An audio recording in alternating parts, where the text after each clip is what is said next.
नमस्कार बच्चों, कैसे हैं आप सभी। आशा है कि आप सभी स्वस्थ होंगे। आज हम पढ़ेंगे आपकी कक्षा 6 की पाठ्य पुस्तक मल्हार का पाठ 13 पेड़ की बात। मल्हार पाठ्य पुस्तक के अध्याय जो एक पेड़ के जीवन, प्रकृति के साथ उसके रिश्ते और पर्यावरण के लिए उसके महत्व को बताता है। जहाँ एक छोटा सा बीज कैसे बड़ा होता है, सूरज की रोशनी से ऊर्जा लेता है और कैसे वह अपना जीवन देकर नए बीज तैयार करता है। इस पूरी प्रक्रिया में धैर्य, परोपकार और जीवन चक्र का संदेश छिपा है। यह एक निबंध है जो पेड़ के दृष्टिकोण से उनके जीवन संघर्ष और उपयोगिता को बताता है।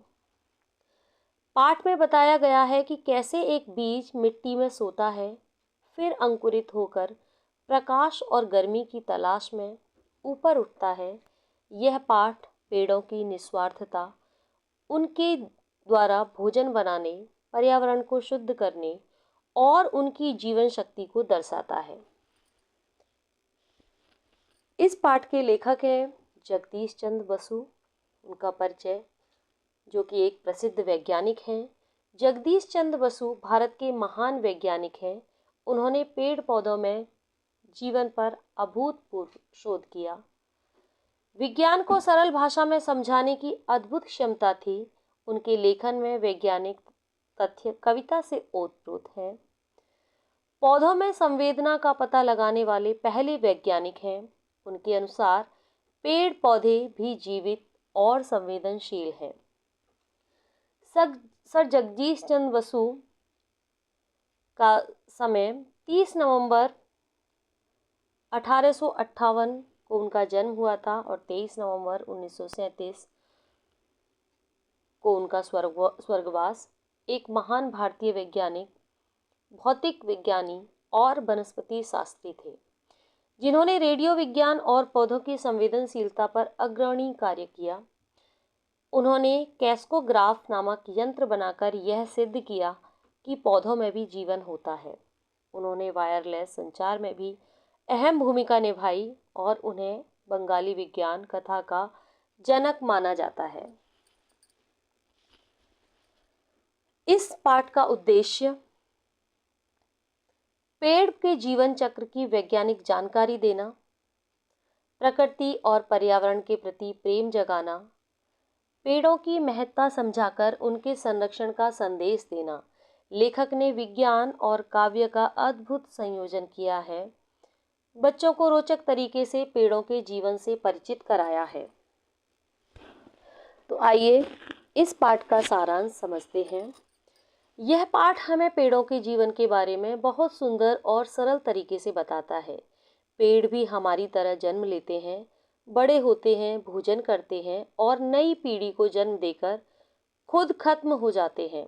यह कहानी हमें सिखाती है कि पेड़ भी एक जीव की तरह महसूस करते हैं, संघर्ष करते हैं और प्रकृति के नियमों का पालन करते हैं। शुरुआत में बीज मिट्टी के अंदर पड़ा रहता है। धीरे धीरे समय बीतता है और जब सही मौसम आता है, सर्दियों के बाद बसंत और बारिश, तो बीज से अंकुर निकलता है। यह अंकुर दो भागों में बढ़ता है। एक भाग नीचे की ओर जाता है, जिसे जड़ कहते हैं, और दूसरा भाग ऊपर की ओर बढ़ता है, जिसे तना कहते हैं। पेड़ कितना भी छोटा हो, उसकी जड़ हमेशा नीचे की ओर और तना हमेशा ऊपर की ओर बढ़ता है। यह प्रकृति का नियम है। अगर हम एक पौधे को उल्टा भी लटका दें, तो कुछ समय बाद उसकी जड़ फिर नीचे की ओर और तना ऊपर की ओर मुड़ जाता है। हम खाना खाते हैं और पानी पीते हैं, लेकिन पेड़ जड़ों से मिट्टी में घुला पानी और पोषक तत्व सोखते हैं। जब बारिश होती है तो मिट्टी में बहुत से तत्व घुल जाते हैं और पेड़ इन्हें अपनी जड़ों से खींच लेते हैं। जड़ों में छोटे छोटे नलिकाएं होती हैं, जिनसे यह रस पूरे पेड़ में पहुंचता है। पेड़ सिर्फ मिट्टी से ही नहीं, बल्कि हवा से भी भोजन लेते हैं। उनके पत्तों में बहुत छोटे छोटे छिद्र होते हैं, जिनसे वे हवा को ग्रहण करते हैं। यह प्रक्रिया सूरज की रोशनी की मदद से होती है। पेड़ हमारे द्वारा छोड़ी गई गंदी हवा को साफ करके ऑक्सीजन में बदल देते हैं, जिसे हम सांस ले पाते हैं। बीज की शुरुआत कैसे होती है? सही बीज चुनकर तैयार मिट्टी में रोपा जाता है। हर बीज में छिपा होता है एक विशाल वृक्ष, क्योंकि विशाल वृक्ष तभी बनता है जब एक बीज से पौधा उत्पन्न होता है। बीज को उचित गहराई पर मिट्टी में डाला जाता है। मिट्टी उसे सुरक्षा प्रदान करती है। पानी और सूरज की रोशनी बीज को अंकुरित होने के लिए प्रेरित करती है। ये जीवन के आवश्यक तत्व हैं। पेड़ पौधों को जीने के लिए सूरज की रोशनी बहुत जरूरी होती है। अगर पौधे को रोशनी ना मिले तो वह मुरझा जाता है और धीरे धीरे मर जाता है। इसलिए पौधे हमेशा सूरज की ओर मुड़ने की कोशिश करते हैं। जंगलों में पेड़ ऊंचे उठने की कोशिश करते हैं ताकि ज़्यादा से ज़्यादा रोशनी मिल सके। बेल लताएं भी ऊंचे पेड़ों से लिपटकर ऊपर की ओर चढ़ती हैं ताकि वे भी रोशनी तक पहुंच सकें। पेड़ हमें फल, फूल और बीज देते हैं। फूलों से ही बीज बनते हैं, जिनसे नए पेड़ जन्म लेते हैं। फूल अपने रंग और खुशबू से तितलियों और मधुमक्खियों को आकर्षित करते हैं, जो परागकण में मदद करते हैं। जब पेड़ बूढ़ा हो जाता है तो वह धीरे धीरे सूखने लगता है। उसकी शाखाएं कमजोर हो जाती हैं, पत्ते गिर जाते हैं और एक दिन पूरा पेड़ जमीन पर गिर पड़ता है। लेकिन इसके पहले ही वह अपने बीज धरती में छोड़ जाता है, जिससे नए पेड़ उग सकें। अंकुरण का चमत्कार। जब मिट्टी में कोई भी बीज डाला जाता है तो उससे अंकुरण निकलता है, जैसा कि इस चित्र में दिखाया गया है। अंकुरण क्या करता है? पानी का अवशोषण करता है। बीज पानी को सोखकर फूलने लगता है। यह अंकुरण का पहला चरण है। अंकुरण का निकलना। बीज की खोल से छोटा अंकुर बाहर निकलता है। जीवन का प्रथम संकेत दिखता है। जड़ों का विकास। उसके बाद धीरे धीरे जड़ों का विकास होता है। पहले छोटी जड़ें मिट्टी में नीचे की ओर बढ़ती हैं। ये पोषक तत्व खींचना शुरू करती हैं। अंकुर धरती से बाहर निकलता है, सूरज के प्रकाश की ओर बढ़ता है।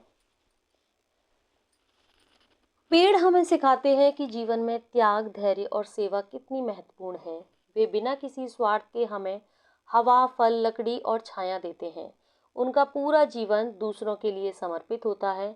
हमें भी पेड़ों की तरह सहनशील और परोपकारी बनना चाहिए।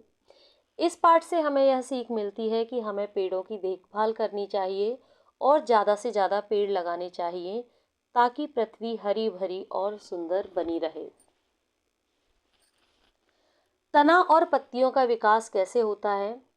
जब अंकुरण निकलता है, उसके बाद तने का निर्माण होता है। अंकुर से कोमल तना बनता है।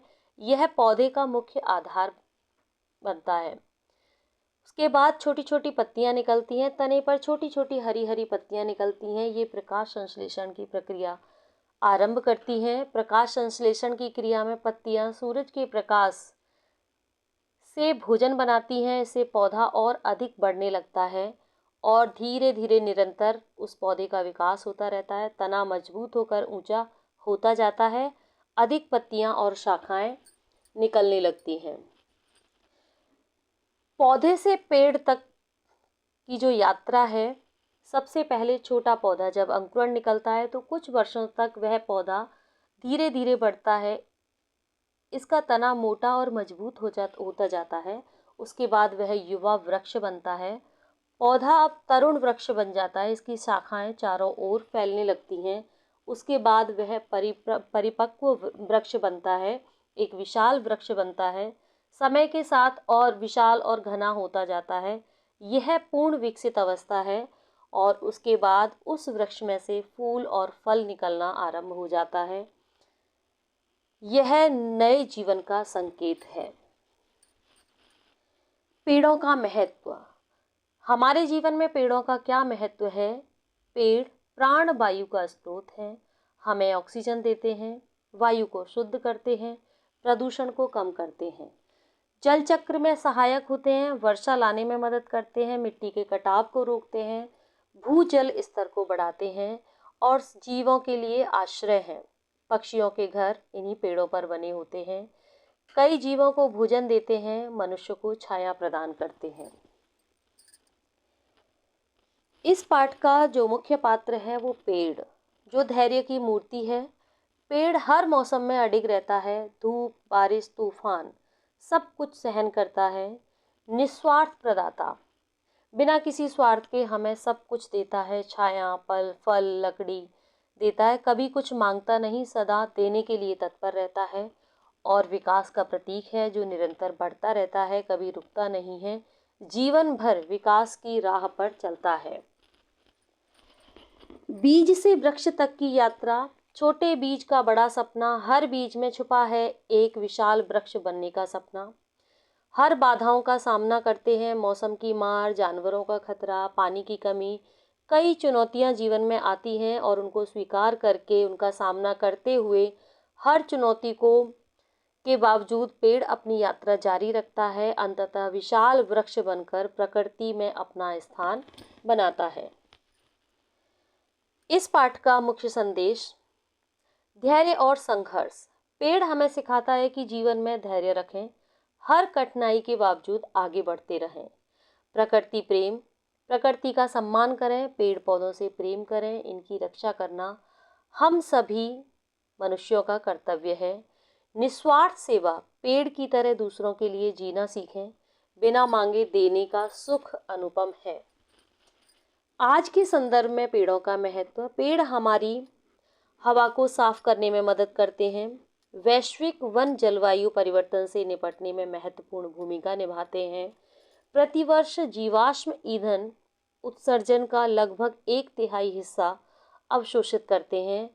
पेड़ वातावरण से प्रदूषण को छानकर वायु गुणवत्ता और जन स्वास्थ्य में सुधार लाने में भी अहम भूमिका निभाते हैं। आज जब पर्यावरण संकट हो रहा है, पर्यावरण पर संकट गहरा रहा है, तब पेड़ों का महत्व और भी बढ़ गया है। हमें पेड़ की बात पाठ से यह सीख लेनी चाहिए कि वृक्षारोपण हमेशा हमें करना चाहिए ताकि हमारी पृथ्वी सुंदर और हरी भरी बनी रहे। तो आइए इस पाठ के प्रश्न उत्तर हल करते हैं।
धन्यवाद बच्चों।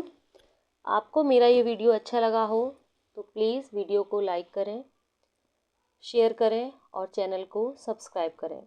धन्यवाद।